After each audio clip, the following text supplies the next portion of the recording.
以一碟2寸燒料一律250yen為賣點。日本燒料專門連鎖店鳥貴族喺1980年代取得成功。燒料呢個充滿特色嘅飲食文化，原本係以放工之後飲酒解壓嘅男性為絕大部分嘅客源，煙霧彌漫同埋傳出大叔笑聲嘅燒料店，令女士同埋家庭卻步。先前介紹過 Komeda 咖啡店將 Morning 即係買咖啡送雞蛋同埋麵包嘅早餐文化帶到日本全國甚至其他國家，而鳥貴族亦都將燒料文化普及。最深日本今集介紹喺日本全國有超過600間分店嘅鳥貴族，佢嘅分店更加衝出日本，開到去美國、韓國、台灣甚至香港。燒料唔係一種複雜嘅料理，但就成為其中一種人氣嘅日本食物，知名度唔遜色於壽司、拉麵同埋大阪燒。因為年代嘅轉變，而家售價已經唔係250 yen，而係連埋消費稅370 yen，但亦都算係平。不過呢一種劃一定價嘅方式，並唔單止係平，而係仲有另一個目的。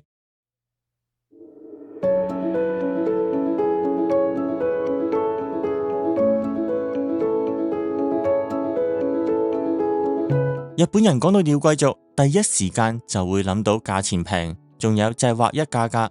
而家日本鳥貴族所有飲品同埋食物，每款都係含消費稅370 yen，燒雞串都好，煲仔飯都好，啤酒、汽水全部都係同一個價錢。鳥貴族1號店喺1985年開張，有關當時嘅事蹟喺稍後會詳細介紹。劃一價格係社長大倉宗司嘅主意。佢長大之後開始飲酒，中意去一間路端燒嘅鋪頭。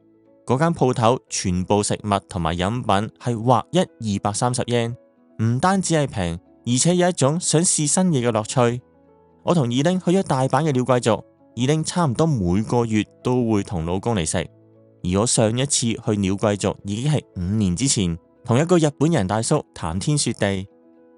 喺點嘢食嗰陣時，二拎就點咗一碟可以無限 refill 嘅椰菜，而我就睇中咗一碟前菜冷盤嘅青瓜。雖然椰菜嘅材料價格比較平，但可以無限 refill， 按情況係超值嘅。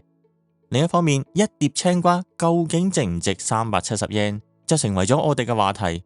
如果以味道嚟講，我覺得青瓜係可以接受，但二拎從來唔會點嚟食。呢一次係佢第一次喺鳥貴族食青瓜。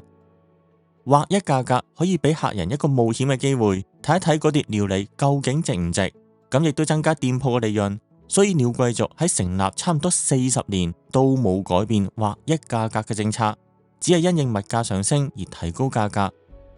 呢一段影片參考咗大倉社長嘅著作《鳥貴族280 yen 劃一》嘅經營哲學。280 yen 就係由日本開始徵收消費稅嗰一年，就係1989年定嘅價格，足足維持咗28年，一直去到2017年先加咗18 yen，變成298 yen。但去到2018年，顧客嘅數目有少少下降，而且2019年首次喺上市之後錄得赤字。2022年就再次加價去到350 yen， 一口氣加咗50 yen。不過298 yen 實在太過平，加價去到350 yen 係可以接受。不過當時好多人都習慣咗非常之平嘅鳥貴族，擔心加價會唔會導致客人大減。而再過一年，2023年再次加價，今次嘅幅度係10 yen 變成360 yen， 明顯係受到原油價格上升影響。而家嘅價格係370 yen， 係2024年5月1號嘅新價格。雖然價錢平呢一個因素越嚟越淡，但鳥貴族仍然有佢吸引之處。呢啲特色亦都令到鳥貴族成為日本規模最大嘅燒料連鎖店。社長嘅大倉宗司喺開第1號店嗰陣時，已經諗咗好多打破燒料傳統嘅主意，並且一一實行，排除種種困難，最終取得成功。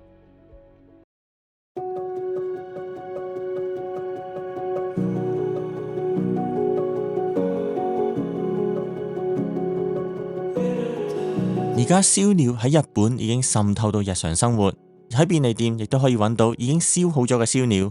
喺神社嘅祭典裏邊，燒料嘅屋台亦都係人氣之選。甚至我之前去富士山，隨意去一間超級市場入邊睇睇嗰陣時，喺門口亦都揾到一間即燒嘅燒料屋台。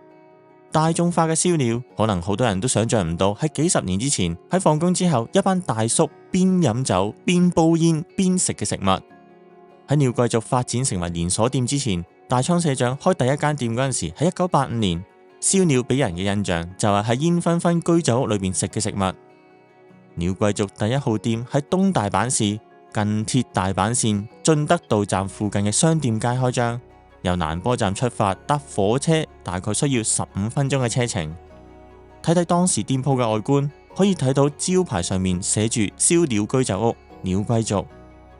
而家店鋪招牌上面唔會寫上居酒屋呢一個字，但唔代表唔會賣酒，只係唔以放工之後嘅男士為主要嘅對象。鳥貴族呢個名喺當時聽起嚟係比較時尚，一啲都唔似居酒屋或者燒鳥店。比較一下1號店同埋而家店鋪嘅招牌，鳥貴族嘅寫法冇改變。呢啲比較圓潤嘅字體係出自大倉社長嘅主意。佢當時已經想打破傳統燒鳥嘅形象，希望吸引唔同嘅客人，尤其係女性，所以將字體都寫得比較圓。補充少少，唔少女學生喺學校度會中意寫圓文字。問一問日本人知唔知咩係丸文字，咁佢哋就會對你微笑。形象真係好重要，好多居酒屋會喺門口掛住一個大大嘅紅燈籠，離遠已經令人知道佢嘅存在。除咗招牌之外，大倉社長唔掛上紅燈籠，盡量改變氣氛，令到女士們可以更加容易幫襯。仲有一點，鳥貴族同其他居酒屋唔同，就係店員着嘅制服，唔係喺祭典裏邊成日見到嘅背心外套，日文就叫做法被合撇，而係簡單嘅 T 恤。呢一種制服一直維持到而家。以上各種嘅主意都令到鳥貴族擺脫以往燒鳥店嘅形象，但只係靠理想，往往唔能夠順利取得成功。原來1號店嘅選址已經有問題。進德道站附近係社長嘅出生地，所以佢就揀咗喺附近開鋪。1號店嘅前身係一間兒童服嘅鋪頭。準備開張嗰陣時，社長同雞肉供應商傾偈嗰陣時，就知道呢一個鋪位原來係做咩生意都做唔嚟。佢知道咗之後就受到好大嘅打擊。當時佢只有25歲，自己拎出200萬yen嘅積蓄，再加上用屋企人間屋作擔保，向銀行借咗1000萬yen，總共1200萬yen，開咗1號店。開咗鋪之後一直都冇乜客人，社長點樣都唔可以失敗，要渡過難關。佢參考咗當時人氣居酒屋連鎖店 Murasaki 嘅社長清宮勝一嘅著作。連鎖店 Murasaki 亦都有開張初冇乜客人，但之後就取得成功。大倉社長認為自己嘅鳥貴族會一樣，事實佢就用咗一段時間做咗一個改變，終於渡過咗難關。佢作出嘅改變就係全部料理同埋飲品劃一收費250yen。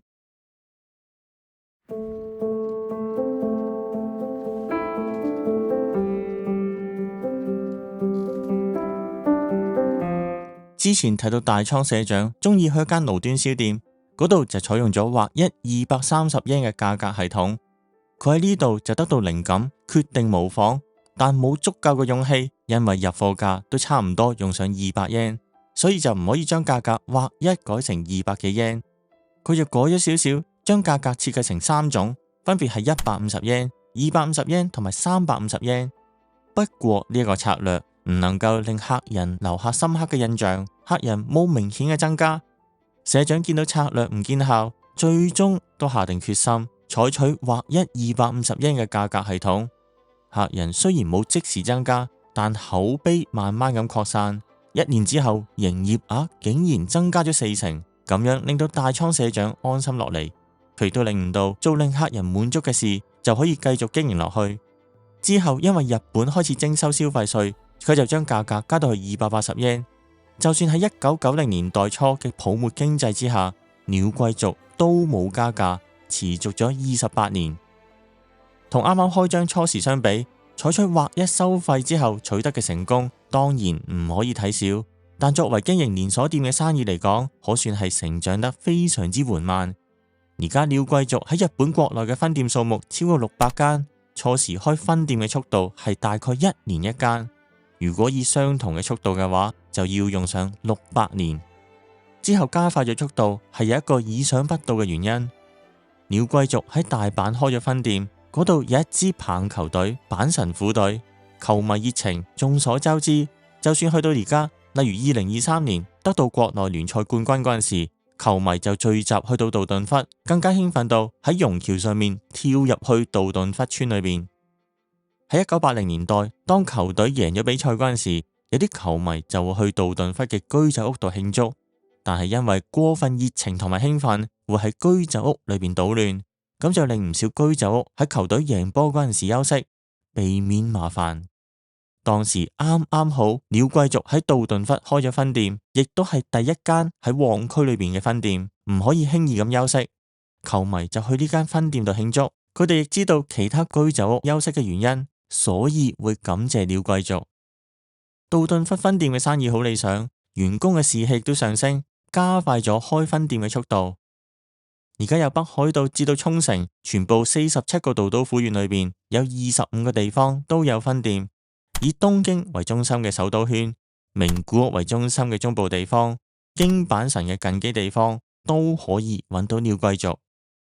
喺呢度對營商有觸覺嘅觀眾可能會咁樣諗：東京嘅價格同沖繩嘅價格都係370 yen，喺地價同埋人工上有好大嘅差距，有少少唔公平。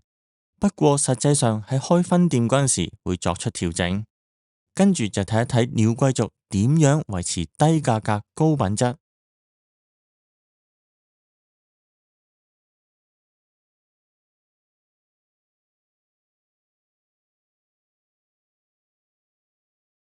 燒鳥呢一種食物，大家都知道，將雞肉切成細粒，串喺竹籤上面嚟燒嘅料理。根據日本燒鳥協會嘅定義，除咗雞肉之外，用內臟、豬同牛等等嘅肉類調理成容易食用嘅大細，串成一串，再加上鹽或者醬汁等等嘅調味料燒成嘅食物，都可以叫做燒鳥 yakitori， 甚至唔串起嚟都可以叫做燒鳥。一般嚟講，燒鳥都係一串串嘅。如果可以揀嘅話，預先喺工場裏邊串，同埋喺鋪頭裏邊即日串，你會點樣去選擇？睇起嚟喺店鋪裏邊即日串比較優質。作為連鎖店嘅角度，喺工場裏邊大量處理雞肉，一口氣串起嚟，再運送去各間店鋪，喺店鋪裏邊淨係燒，咁樣做就比較有效率，亦都可以減低成本。不過喺工場裏邊預先串起嚟嘅話，會減低食物嘅鮮度，喺物流上工序亦都比較多，未必真係可以減低成本。睇睇呢個鳥貴族京都烏丸2號分店嘅求職廣告，呢一個空缺唔係去請樓面。所有分店營業嘅時間係下晝5點鐘開始，日頭係唔會營業，咁樣亦都係減低成本嘅策略之一。廣告裏邊有一個專業用語，kushitsu，意思即係將肉串起。返工時間係朝頭早9點至到下午4點之間嘅幾個鐘，呢一個時間鋪頭係唔會營業。原來員工會喺鋪頭裏邊準備食物，雞肉會由鄰近地區嘅供應商送到去分店。喺店鋪裏邊切成適中嘅大細，再串起嚟同埋調味。大倉社長為咗保持燒鳥嘅質素，認為保持雞肉嘅鮮度好重要。就算點樣平都好，商品嘅質素唔高，根本唔會獲得客人嘅認同。所以呢一個做法就維持到而家。而且去請當地嘅主婦，可以製造多一啲就業機會。大倉社長對食物嘅另一個堅持就係用國產雞肉，而唔用外國進口嘅冷藏雞肉。喺日本，有人批評鳥貴族用外國進口嘅雞，並唔係完全國產。日本法律規定，只要喺自己國家作最後加工，無論雞肉都好，牛肉都好，都可以稱為國產。相信唔少觀眾喺選購日本牛肉嗰陣時，都會遇到國產牛同埋和牛。國產牛就係指喺日本最終加工嘅牛肉，而和牛就係指牛嘅品種。講返鳥貴族，雖然唔係完全採用喺日本出世嘅鮮雞，有部分係由外國進口嘅，但飼養係由日本國內嘅農家負責，以日本國內嘅方法控制同埋管理飼養過程，喺食品安全上有一定嘅保證。燒鳥喺100幾年之前係高級料理，當時未有工業式生產雞隻嘅技術，雞肉比而家高級得多。之後美國發明咗喺短時間裏邊生產嫩雞嘅技術，所生產嘅雞稱為 broiler， 中文就譯為肉雞。以呢種方法飼養就可以大量減低生產成本。除咗雞隻之外，雞蛋亦都因為生產技術發生咗改革，而可以低價出售。所以另一種日本著名嘅食物長崎蛋糕 castella， 材料裏邊就用咗雞蛋同埋糖，直到百幾年之前都係一種高級嘅食物。以肉雞嚟製造燒料就唔需要太過在意係唔係喺日本度出世，係咪由日本國內嘅農家飼養，呢一點就比較重要。而除咗雞肉之外，長蔥等等嘅蔬菜類都係用國產。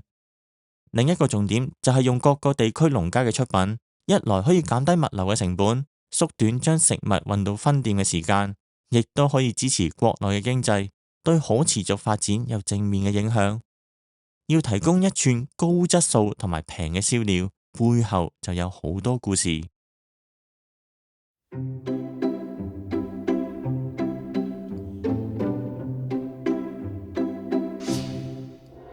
日本人去居酒屋嗰陣時，唔少一坐低就會先嗌嘢飲。之前喺松屋同二丁講日本工作文化嗰陣時，亦都提到呢一點。而且大家都會先問一個問題：生啤要嗌幾多杯？夠快係一個重要嘅因素。而且喺仲未點食物嗰陣時，店員都會先遞上お通し，中文就譯為餐前小菜，原意係快啲想俾客人有嘢食嚟送走。但站喺客人角度嚟睇，餐前小菜未必合心意，有一啲強迫客人消費嘅感覺。大倉社長亦都係咁樣諗，並唔滿意呢一個傳統嘅做法。鳥貴族冇採用呢個方法，而另定製咗快速餐牌，供客人自己選擇合心意嘅簡單料理。當然唔點都冇問題。今次同二丁都有點到快速餐牌嘅料理。嗌完嘢飲之後呢，通常嚟鳥貴族第一下呢就會嗌 speed menu， 即係快餐。快咁就有好多唔同嘅嘢食啦。今次嚟到大阪南海蘭波站附近嘅分店，唔使多講，呢一度有好多遊客聚集，亦都有唔少放咗工嘅上班一族會經過呢一度。地價高，租金亦都貴。以店鋪生意嚟講，地面鋪當然比二樓以上或者比地下嘅鋪位更加可以吸引客人。相反就要比較貴嘅租金。鳥貴族唔少分店都選址喺二樓以上或者係地下嘅鋪位。呢一次光顧嘅就係一間喺地下一樓嘅分店，咁樣可以減低成本。以而家鳥貴族嘅知名度，採用呢一個方法，亦都可以吸引到客人嚟光顧。稱得上鳥貴族，燒料係主要嘅商品，而整個連鎖店集團都係以雞肉為主嚟提供食物。大倉社長最初設立公司嗰陣時，將公司名改做 Eternal， 意思即係長久、永恆。公司發展大咗，除咗鳥貴族之外，仲有其他品牌，有另一間燒料店大吉，仲有鳥貴族漢堡 Toriki Burger， 全部3個品牌都採用相同嘅原材料雞肉，可以進一步減低入貨成本，而且可以令店鋪出品程序更加簡單。呢啲都係減低成本嘅其中一環。相反，如果雞肉出現供應問題，例如禽流感，對雞肉供應就會造成嚴重打擊。但社長都決定唔好分散商品貨源，要喺客人心目中確立地位，追求專門就係必須嘅。亦都希望以呢個做法令公司可以永遠經營落去。例如麥當勞嘅主要商品係漢堡包，肯德基就係炸雞。睇睇日本國內嘅企業，以簡單實用衣服做主力商品嘅 Uniqlo、回轉壽司嘅壽司郎都係專門店，喺客人心目中有明確嘅地位。以飲食業嚟講，近年日本嘅家庭餐廳市場規模不斷縮細，唔少品牌又提供日式、中式、西式，樣樣俱全。喺過去係強項，但到咗而家，客人注重專門性，專門性對營商同埋客人嚟講都有一定嘅價值。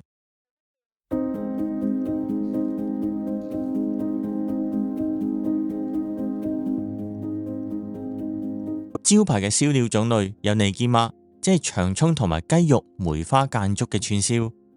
另外仲有雞皮、雞腎、雞胸肉、雞腿肉、雞尾、雞肉丸，呢啲種類幾乎所有燒料店都會提供。要提高競爭力嚟吸引客人，就唔可以唔提供特色嘅款式。鳥貴族嘅特色料理可以算係貴族雞糊飯，即係雞肉煲仔飯。好難想象以370 yen 就可以食到呢一款分量十足嘅料理。其實要控制成本，鳥貴族一向唔會積極咁樣增加款式，因為可能會增加入貨嘅種類，令準備食物變得複雜，亦都要教育店員點樣去整，整體上會增加成本。但貴族雞糊飯原本係某一間分店嘅限定特色料理。日本全國地大物博，文化亦都有唔同，總有需要去滿足各地嘅客人，推出一啲限定嘅菜式。貴族雞糊飯經過管理層嘅研究，認為喺全國店鋪推出都可以合乎成本效益，所以而家就成為咗基本嘅菜式。